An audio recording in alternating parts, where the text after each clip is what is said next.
Hello all! ఇప్పుడే 'mass మహారాజా' రవితేజ గారు నటించిన 'ఇరుముడి' మూవీ చూసా. హానెస్ట్‌గా చెప్పాలంటే చాలా రోజుల తర్వాత రవితేజ గారిని ఇలా ఒక ప్రాపర్ క్యారెక్టర్‌లో, ప్రాపర్ స్టోరీలో చూడడం చాలా సాటిస్ఫైయింగ్‌గా అనిపించింది. నాకు పర్సనల్లీ అనిపించిందేంటంటే 'Irumudi' is probably one of Ravi Teja గారు రీసెంట్‌గా చేసిన బెస్ట్ మూవీ. ఎందుకంటే ఇక్కడ అన్నెసెసరీ హీరో ఎలివేషన్స్ లేవు. ప్రతి సీన్‌లో పంచ్ డైలాగ్స్ పెట్టి విజిల్స్ కొట్టాలి అనే అటెంప్ట్ లేదు. అన్నెసెసరీ కామెడీ ట్రాక్స్ లేవు. హీరోయిన్‌తో ర్యాండమ్ సాంగ్స్ అండ్ డాన్స్ పెట్టి కమర్షియల్ ఫార్ములా ఫాలో అవ్వాలని ట్రై చేయలేదు. ఇన్‌స్టెడ్ ఒక ప్రాపర్ స్టోరీ ఉంది. క్యారెక్టర్‌కి మోటివేషన్స్ ఉన్నాయి. ఫాదర్ అండ్ డాటర్ ఎమోషన్ బావుంది. అయ్యప్ప స్వామి బ్యాక్ డ్రాప్ ఉంది. అండ్ మోస్ట్ ఇంపార్టెంట్‌లీ ఫస్ట్ హాఫ్‌లో ఒక ఎమోషనల్ డ్రామా లాగా స్టార్ట్ అయ్యి సెకండ్ హాఫ్‌కి కంప్లీట్‌గా డార్క్ థ్రిల్లర్‌గా ట్రాన్స్‌ఫార్మ్ అవుతుంది. నేను ఎక్స్‌పెక్ట్ చేసిన దానికంటే సినిమా చాలా బెటర్‌గా వర్క్ అయింది. సో స్పాయిలర్స్ లేకుండా ఎగ్జాక్ట్‌గా ఎందుకు నచ్చిందో ఇప్పుడు చెప్తాను. అండ్ ఇంకా స్టోరీ విషయానికొస్తే 'ఇరుముడి' బేసిక్‌గా ఒక ఫాదర్ అండ్ డాటర్ స్టోరీ లాగా స్టార్ట్ అవుతుంది. రవితేజ గారు ఒక డిఫరెంట్ షేడ్ ఉన్న క్యారెక్టర్‌లో కనిపిస్తారు. ఆయన క్యారెక్టర్‌కి ఒక పాస్ట్ ఉంది. ఆయన చేసిన మిస్టేక్స్ వల్ల క్రియేట్ అయిన ప్రాబ్లమ్స్ ఉన్నాయి. అండ్ ఆ ప్రాబ్లమ్స్ ఈవెంచువల్లీ ఆయన లైఫ్‌ని, ఆయన ఫ్యామిలీని ఎఫెక్ట్ చేస్తాయి. అయ్యప్ప మాల వేసిన తర్వాత ఆయన సిట్యుయేషన్ ఇంట్రెస్టింగ్‌గా మారుతుంది. ఎందుకంటే మన రెగ్యులర్ కమర్షియల్ హీరోలాగా ప్రాబ్లమ్స్ వచ్చినప్పుడు వెంటనే ఫైట్ చేసి, అందరిని కొట్టేసి పంచ్ డైలాగ్స్ చెప్పి బయటికి వచ్చే సిట్యుయేషన్ ఇక్కడ ఉండదు. అయ్యప్ప మాల వేసుకున్నప్పుడు హీరో కొన్ని థింగ్స్ చేయలేరు. అండ్ రైటర్స్ ఆ లిమిటేషన్స్ ని స్టోరీలో చాలా ఇంటెలిజెంట్‌లీ యూజ్ చేశారు. హీరోకి పవర్ ఉన్న సిట్యుయేషన్‌లో పవర్ ని యూజ్ చేయలేకుండా హెల్ప్‌లెస్‌గా ఉండాల్సిన సిట్యుయేషన్స్ క్రియేట్ చేయడం అది చాలా ఇంట్రెస్టింగ్‌గా అనిపించింది. ఇక్కడ సినిమా నార్మల్ కమర్షియల్ డ్రామా నుంచి కొంచెం డిఫరెంట్ డైరెక్షన్‌లోకి వెళ్ళడం స్టార్ట్ అవుతుంది. అండ్ ఇంకా మూవీ యొక్క ఫస్ట్ హాఫ్ కొంచెం స్లో అనిపిస్తుంది. ఎందుకంటే almost first 40-50 minutes characters and situation establishment మీద ఎక్కువ ఫోకస్ ఉంటుంది. ఊరేంటి? ఈ క్యారెక్టర్స్ ఎవరు? వాళ్ళ సిట్యుయేషన్స్ ఏంటి? వాళ్ళ మోటివేషన్స్ ఏంటి? రవితేజ గారికి అండ్ ఆ పాపకి మధ్య బాండింగ్ ఏంటి? ఇవన్నీ స్టెప్ బై స్టెప్ ఎస్టాబ్లిష్ చేశారు. యూజువల్లీ చాలా మంది ఆడియన్స్‌కి ఇలాంటి సెటప్ కొంచెం స్లో అనిపించొచ్చు. బట్ సర్ప్రైజింగ్‌లీ నాకు పర్సనల్లీ ఎక్కడా బోర్ అనిపించలేదు. యాక్చువల్లీ ఆ స్లో సెటప్ వల్ల సెకండ్ హాఫ్‌లో జరిగే థింగ్స్‌కి ఎమోషనల్ వెయిట్ వచ్చింది. ఎస్పెషల్లీ రవితేజ గారు అండ్ ఆ పాప మధ్య ఉన్న బాండింగ్ చాలా న్యాచురల్‌గా అనిపించింది. ఫోర్స్డ్‌గా father and daughter emotion create చేయడానికి సీన్స్ పెట్టినట్టు అనిపించలేదు. ఆ రిలేషన్‌షిప్‌ని గ్రాడ్యువల్‌గా బిల్డ్ చేశారు. డైలాగ్స్ కూడా చాలా న్యాచురల్‌గా ఉంటాయి. అండ్ క్యారెక్టర్ ఎస్టాబ్లిష్‌మెంట్ చాలా సిన్సియర్‌గా ఉంది. ఇంకా సినిమా స్టార్ట్ అయ్యాక ఫస్ట్‌లో మనం ఒక డైరెక్షన్ ఎక్స్‌పెక్ట్ చేస్తాం. ఓకే, మూవీ ఇలా వెళ్ళబోతుంది అని ఒక ఐడియా క్రియేట్ అవుతుంది. బట్ ఒక సర్టెన్ పాయింట్ తర్వాత అయ్యో ఇది ఇలా వెళ్ళిందా అనే ఫీలింగ్ వస్తుంది. ఎస్పెషల్లీ మూవీలో గర్ల్స్‌కి రిలేటెడ్‌గా ఉండే డార్కర్ ఎలిమెంట్స్ చాలా సీరియస్‌గా హ్యాండిల్ చేశారు. ఆ ఎలిమెంట్స్‌ని జస్ట్ షాక్ వాల్యూ కోసం యూజ్ చేయలేదు. సినిమా డార్క్ అయ్యే కొద్దీ సిట్యుయేషన్ సీరియస్‌నెస్ కూడా ఇంక్రీజ్ అవుతుంది. అండ్ ఇది నాకు చాలా నచ్చిన ఆస్పెక్ట్. ఇంకా ఇంట్రెస్టింగ్ ఏంటంటే మూవీలో థ్రెడ్స్ ఉన్నప్పుడు ఫస్ట్ లుక్‌కి ఆబ్వియస్ అనిపిస్తాయి. మనం ఓకే వీళ్ళే విలన్స్ కదా అని ఈజీగా గెస్ చేస్తాం. బట్ స్క్రీన్ ప్లే వాళ్ళకి ఇంకొంచెం మోర్ డెప్త్ ఇస్తుంది. జస్ట్ విలన్ అంటే విలన్ అని కాదు. వాళ్ళ బిహేవియర్, వాళ్ళ మోటివేషన్, వాళ్ళ సిట్యుయేషన్స్‌ని ఎక్స్‌పాండ్ చేస్తారు. సో క్లైమాక్స్ వరకు కూడా ఆ క్యారెక్టర్స్ ఇంట్రెస్టింగ్‌గా అనిపిస్తాయి. ఇంటర్వెల్‌కి వచ్చేసరికి అయ్యో ఇప్పుడు సిట్యుయేషన్ ఏంటి అనే జెన్యూన్ క్యూరియాసిటీ క్రియేట్ చేశారు. అండ్ ఇది నాకు చాలా బాగా వర్క్ అయింది. Some twist and misdirections genuinely work అయ్యాయి. నేను ఎక్స్‌పెక్ట్ చేయలేని లెవెల్ ఆఫ్ ఎమోషన్ కూడా ఇంటర్వెల్ తర్వాత బిల్డ్ అయింది. ఎస్పెషల్లీ స్క్రీన్ ప్లేలో ఒక ఇంపార్టెంట్ పాయింట్ ఏంటంటే హీరోకున్న లిమిటేషన్స్‌ని స్టోరీకి అడ్వాంటేజ్‌గా మార్చారు.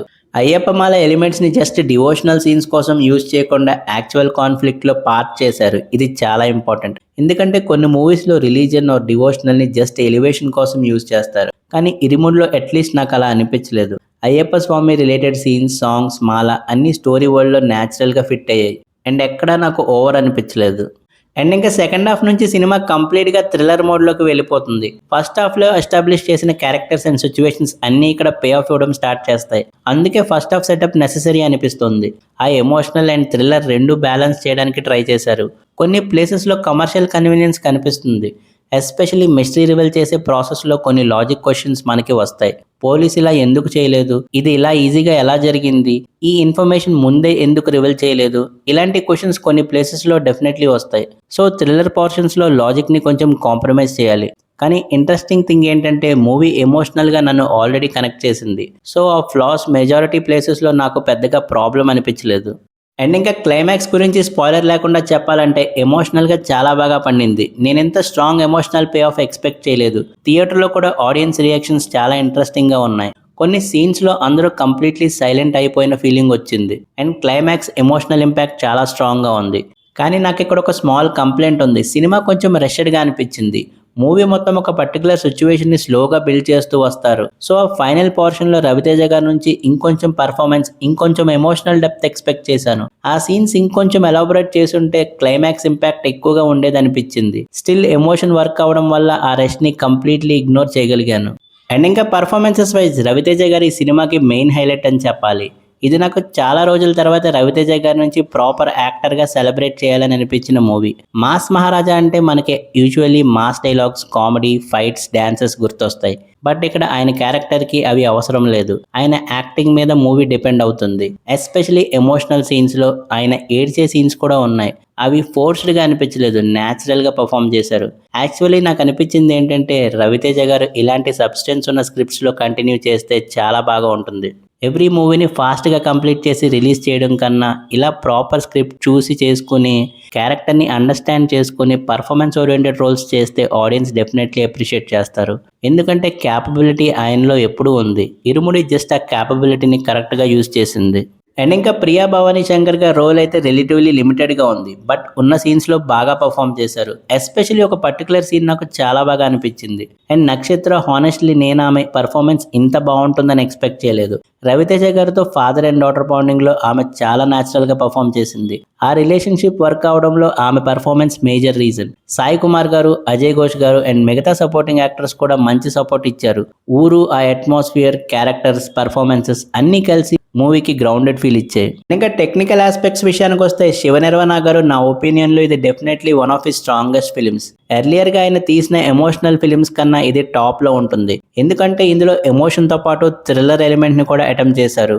మోస్ట్ ఇంపార్టెంట్లీ మూవీని ఎక్కడ కమర్షియలైజ్ చేయలేదు. హీరో ఎలివేషన్స్ కోసం ఎలివేషన్ సీన్స్ పెట్టడం కానీ, కామెడీ ట్రాక్స్ క్రియేట్ చేయడం కానీ, అన్నెసెసరీ సాంగ్స్ పెట్టడం కానీ చేయలేదు. అండ్ ఇంకా GV Prakash music and background score బాగుంది.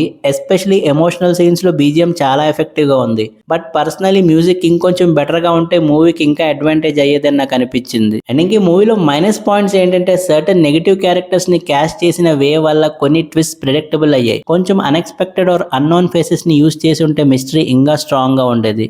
సెకండ్ హాఫ్లో థ్రిల్లర్ పోర్షన్స్లో కొన్ని లాజిక్స్ ఇష్యూస్ ఉన్నాయి. సర్టన్ సిచ్యువేషన్ సినిమాటిక్ కన్వీనియన్స్ లాగా అనిపించాయి. అలాగే క్లైమాక్స్ కొంచెం రష్డ్గా అనిపించింది. ఇంకొంచెం ఎమోషనల్ స్పేస్ ఇచ్చుంటే రవితేజ గారి నుంచి ఇంకొంచెం స్ట్రాంగ్ పర్ఫార్మెన్స్ వచ్చేది. ఓవరాల్గా ఇనుముడి నాకు చాలా చాలా బాగా నచ్చింది. చాలా రోజుల తర్వాత రవితేజ గారి మూవీ నుంచి బయటకు వచ్చినప్పుడు నైస్ రా, ఫైనల్లీ ఒక మంచి సినిమా పడింది అనే ఫీలింగ్ వచ్చింది. అండ్ ఇంక ఇప్పటి నుంచి రవితేజ గారు ఇలాంటి character and performance oriented roles చేయాలి. He's a fantastic actor. And Irumudi finally ఆ పొటెన్షియల్ని ప్రాపర్గా యూజ్ చేసిన సినిమా అనిపించింది. ఇది మాస్ ఆడియన్స్కి కనెక్ట్ అవుతుంది, క్లాస్ ఆడియన్స్కి కూడా కనెక్ట్ అవుతుంది. ఎమోషనల్ డ్రామా నచ్చే వాళ్ళకి డెఫినెట్లీ కనెక్ట్ అవుతుంది. థ్రిల్లర్ ఎలిమెంట్స్ కూడా సెకండ్ హాఫ్లో ఎంగేజింగ్గా ఉంటుంది. మరి ఇరుముడి మూవీ చూసాక మీకు ఎలాగనిపించిందో మీ ఒపీనియన్ కామెంట్స్లో చెప్పండి. వీడియో నచ్చితే లైక్ చేయండి, ఛానల్ని సబ్స్క్రైబ్ చేసుకోండి. మళ్ళీ నెక్స్ట్ వీడియోలో కలుద్దాం. Thank you for watching.